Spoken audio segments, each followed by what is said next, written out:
Stake holders అంటే వీళ్ళందరూ భాగస్వామ్యం ఈ వ్యవస్థలో. సో ఈ రకరకాల భాగస్వామ్యం దగ్గర నుంచి మనకి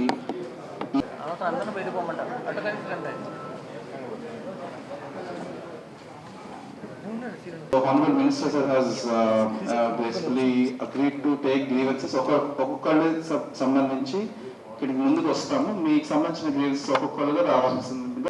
welcome back to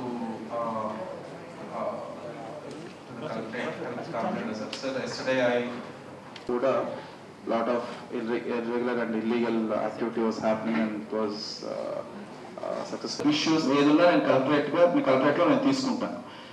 only civil supply సంబంధించి మినిస్టర్ గారి దృష్టికి తీసుకురావాలి అన్న ఇష్యూస్ మీరు కిందకి వెళ్ళి ఇక్కడ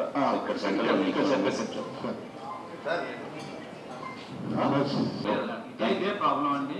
ఇది ఒక మండలం, కాకినాడ రూరల్ మండలం తీసుకుంటే ఆ టైం వచ్చినప్పుడు గొల్లపురంలో తుని ఇలా కోటనందూరు ఇలా లాంగ్ డిస్టెన్స్ ఇవ్వడం వల్ల వెహికల్స్ కూడా ఎక్కువ అడుగుతున్నారని చూసుకొని కొన్ని రేట్స్ చేయడం జరిగింది. అండ్ ఇవాళ కూడా అది కంటిన్యూ చేయడం జరుగుతుంది. సో అంతా అయిన తర్వాత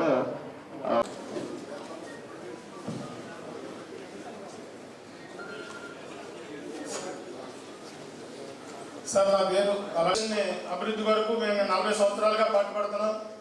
కానీ ఇక్కడ మాకు అమాలీలుగా మమ్మల్ని చాలా చిన్న చూపు చూస్తున్నారు సార్. మాకు ఈ 2 పాయింట్లని కూడా మళ్ళీ ఆ షాపును మళ్ళీ వెనక్కి తీసుకొచ్చి వాళ్ళ 2 పాయింట్ల దగ్గర ఉన్న అమాలీల్ని బతుకుదేరిని కాపాడవలసిందే కోరుతున్నాను సార్.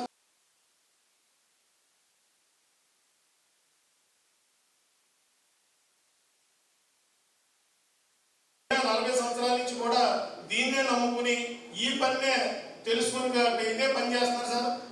తుఫాన్లు వచ్చినా లేకపోతే వేరే కార్యక్రమాలు ఏ ఫెసిలిటీస్ లేవు సార్. కానీ మేము గత 40 సంవత్సరాలుగా కార్పొరేషన్ ని అంటిపెట్టుకుని కార్పొరేషన్ పరిస్థితి ఉంది సార్. 2 ఎమ్మెల్యేస్ పాయింట్ల దగ్గర దివిలి గొల్లపురంలోని. కనుక తమరికి మేము నిర్ణయించుకునేది ఏంటంటే స్టేటస్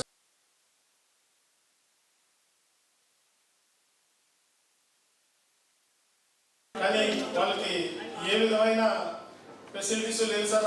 ఎమ్మెల్యేస్ పాయింట్లో వాటర్ కానీ లేకపోతే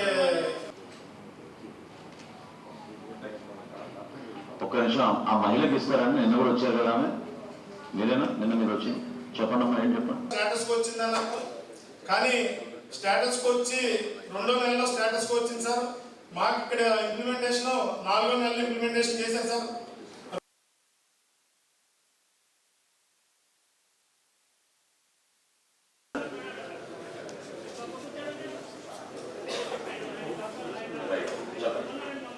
ఈ టెండర్ ఇస్తారు సార్. మన షెడ్యూల్ ప్రకారం బినామీకి టెండర్ ఇవ్వడానికి లేదండి.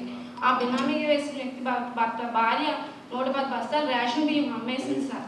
ఆల్రెడీ ఆ 6 కేసులో ఉన్నారు సార్. నేను ఎన్నిసార్లు అక్టోబర్ నుంచి తిరుగుతున్నా నాకు న్యాయం జరగలేదు సార్. ఒక్క నిమిషం, మీ పేరు, ఏ గ్రామం? నా పేరు శ్యామల సార్, దివిలి సార్, పెద్దాపురం మండలం సార్. దివిలి గ్రామం, పెద్దాపురం మండలం. అవును సార్. ఓకే, ఇమీడియట్ యాక్షన్ తీసుకో. ఒక మంచి మార్పు కోసం తీసుకొచ్చి తప్పకుండా చెప్తాం.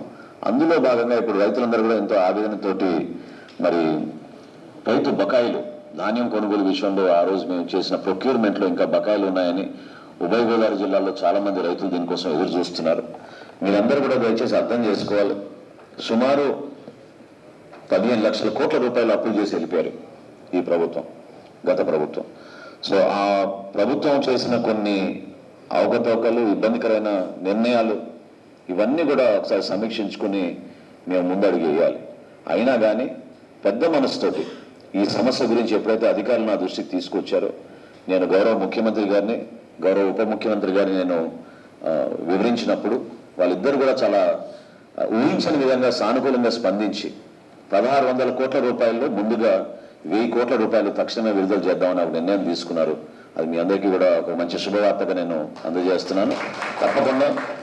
తప్పకుండా 4-5 రోజుల్లోపే ఎవరికైతే ఫస్ట్ మా లిస్టులో ఉన్నారో పాపం బకాయిల లిస్టులో రైతులు వాళ్ళందరికీ కూడా 1000 కోట్ల రూపాయల వరకు ఈ 4-5 రోజుల్లోనే మేము డిపార్ట్మెంట్ నుంచి రిలీజ్ చేసి మీ అందరికీ కూడా కొంతవరకు ఉపశమనం కలిగిస్తాం.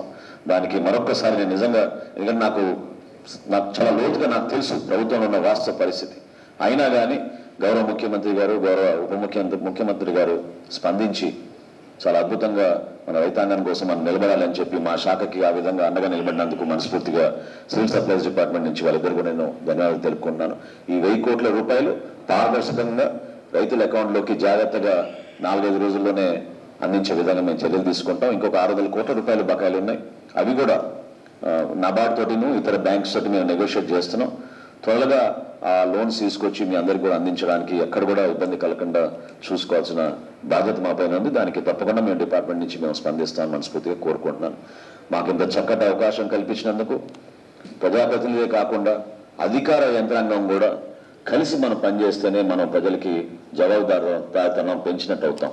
ఆ పారదర్శకత, నిజాయితీ ఈ ప్రభుత్వం ద్వారా 100% కనబడబోతోంది. దానికి మీ అందరం కట్టుబడి ఉన్నాం. మీరు కూడా దయచేసి కనీసం ఒక 100 రోజులు కొంచెం లోతుగా మాకు అవగాహన వచ్చేటట్టు, ఆ 100 రోజుల అవగాహనలో భాగంగా మీకు మరింత మేలు జరిగేటట్టు, భావితరాలకు ఉపయోగపడే విధంగా అన్ని కార్యక్రమాలు కూడా చాలా సక్రమంగా జరగడానికి మా వంతు మేము శ్రమిస్తాం. మీరందరూ కూడా దాంట్లో సహకరించండి, భాగస్వాములు అవ్వండి. మాకు ఈ అవకాశం కల్పించినందుకు మరొకసారి మీకు, మన రాష్ట్ర ప్రజలకి మనస్ఫూర్తిగా మీకు ధన్యవాదాలు తెలుపుకుంటూ కలెక్టర్ గారికి